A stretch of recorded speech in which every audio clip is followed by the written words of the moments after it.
go dig the hole. Well, for these men, God has ordained them, He's filled their hands to be His servants for the rest of their life in His presence in the tabernacle. Yo me acuerdo cuando yo era niño, estábamos trabajando en el jardín y mi papá quería que yo hiciera un pozo, que quería un pozo allá, agarró la pala, me dio la pala, me lo puso en las manos y dice, pues a trabajar. Había llenado mis manos y ahora ya tenía un trabajo. Pues estos sacerdotes se les llenó las manos simbólicamente de un aceite especial del tabernáculo, les estaba diciendo, ahora tienen un trabajo, van a servir aquí, es su tarea servir en el tabernáculo perpetuamente, generación tras generación. Well, this is all dealing with the exterior. Todo esto se trata del exterior. Y Dios le interesa el corazón. La purificación ha sido un baño físicamente con agua. La ropa es lo que se pone en el cuerpo. El aceite es simbólico sobre la frente de Aarón y sus hijos. Right? So the washing, they really just took a bath. And the clothing, well, even though they're told not to, anybody could make that clothing. It's just an you just put the clothes on. And then the anointing with oil, this is still also only dealing with the exterior. It's all important. It's an outward symbol of what God is doing, not unlike what we talk about when we talk about baptism, right? We were talking about this on Wednesday night. Baptism is an exterior act. It's an important act. But itself, baptism itself, is a reflection of an interior, an inner reality. And so God now says we need to deal with that inner reality if you're really going to be set apart for me in my service. Es parecido a cómo hablamos del bautismo aquí. El miércoles estuvimos hablando del bautismo y cómo el bautismo es un hecho exterior, es un hecho físico, pero que refleja una realidad interior de lo que ya ha sucedido. Y esta realidad interior es más importante que el exterior, aunque el exterior también sigue siendo importante. To quote my boss from Dallas, whenever we would I worked in maintenance, and so sometimes I would be tempted to want to do a job sort of halfway, just get it done real quick. And he would say, no. You can't just patch the wall that way. We got to cut out the whole section because if you just do that little patchwork, that's like putting lipstick on a pig.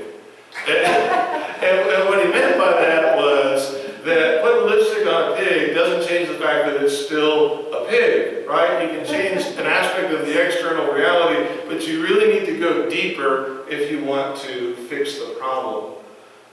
Todo eso me recuerda a uno de mis jefes cuando vivíamos en Dallas. Yo trabajaba en mantenimiento y a veces yo quería hacer una reparación rápido para echar una pared de alguna manera. Me dijo, no, se tiene que quitar todo y hacer todo bien porque si no es como poner maquillaje en un cochino. No cambia la realidad. Siempre me confundo, en español tenemos cochino, marrano, puerco, no sé, uno de estos, ¿verdad? Tantas palabras para un solo animal. Pero entiendan el punto, ¿no? Entiendan que ponerle maquillaje a este animal no cambia su realidad, quién es. Hay que hacer más que una reparación exterior. So how is God going to deal with the inner reality of the priest? ¿Cómo es que Dios va a tratar con esta realidad interior de los sacerdotes? He's going to do this through sacrifice. Se va a arreglar el problema interior por medio de un sacrificio. To actually have their sin removed, they need a substitute. And we find out in the New Testament that actually all of this is really symbolic as well, pointing to Jesus. But this action speaks to the inner reality, their sinfulness that needs to be dealt with. Not just a physical bath, but there is inner sin that needs to be washed away. Aprendemos en el Nuevo Testamento que aún los sacrificios son simbólicos, pero se refieren y se tratan de una realidad interior de pecado que se tiene que lavar. No sirve solamente tomarte un baño y parecer bien físicamente si no se ha cambiado interiormente. And we know that this is true today, as true as it was in the Old Testament. If you just think that, taking a shower And putting on some nice clothes is going to make you right and acceptable before God. You're badly mistaken.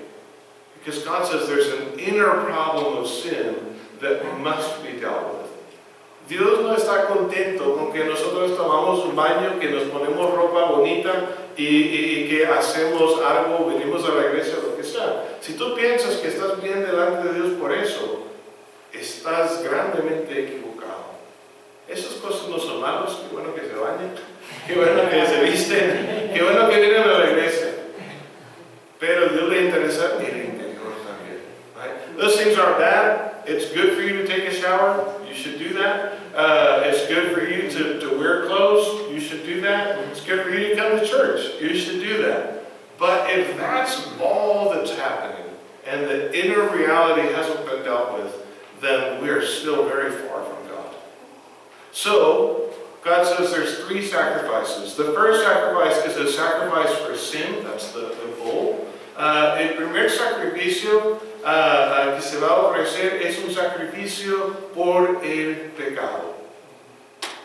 In verses 10 to 14 we learn about this. En versículos 10 a 14 aprendemos de esto. The priests are to lay their hands on the bull. And there are several different ways in which laying your hands on an animal that's to be sacrificed can be understood. But in this case, because it is a sin offering, we learn about that in the book of Leviticus, what they're doing is they are placing their sin on the animal. And the animal will now take the punishment that they deserve for their sin. Simbólicamente, para la ofrenda del pecado, poner tu mano sobre el animal que va a morir es poner tu pecado sobre el animal. Entonces ponen sus manos sobre el animal. And then in verse 11, we learn that the bull is to be slaughtered at the entryway, just outside of the tabernacle. Y luego van a matar al toro fuera del tabernáculo. The blood is to be taken and it's to be placed on the horns of the altar. Se toma la sangre y lo pone en los cuernos del altar. Then there is to be some blood poured, the rest of the blood is to be poured at the base of the altar. And then certain aspects of this animal are to be burned on the altar. Luego, unas partes del animal se tiene que quemar en el altar. The large lobe of the liver, the kidneys, and some of the fatty parts around the organs are to be burned on the altar. El hígado, los riñones y algunas partes de la grasa se va a quemar en el altar. Now, we wonder a little bit why burn those parts and the rest is to be burned outside of the camp. Y preguntamos, ¿por qué quemar solamente una parte y luego el resto se tiene que quemar fuera del campamento? Now, in a different situation, if this was not being offered for the priest would be allowed to keep some of the meat from this offering, and then the rest would be burned outside the camp. But because this is an offering for their own sin, and not someone else's sin, they don't keep any of the meat. All the rest of the animal goes outside the camp. But why these specific parts?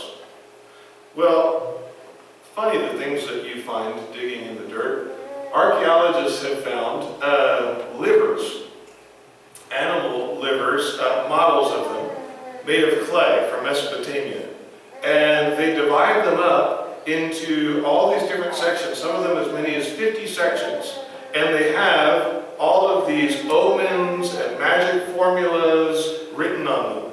Because pagan culture would take the liver, which is really gross. If you remember dissection from, when you were in school, the liver is usually on the frogs or the sharks. The first thing you get to, and it's really slimy and it's nasty stuff. Okay? So they would take that liver though, and they would feel around and squeeze the liver, and they would find, something there, and they would say, oh, and they'd go to their model, and they would say, this means that this is going to happen.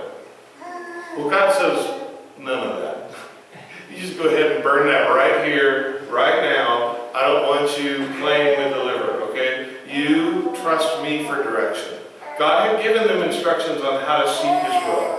And so He says, don't go to animal livers for direction and instruction. You come straight to me. So that's probably why these particular organs are burned right away, or at least part of the reason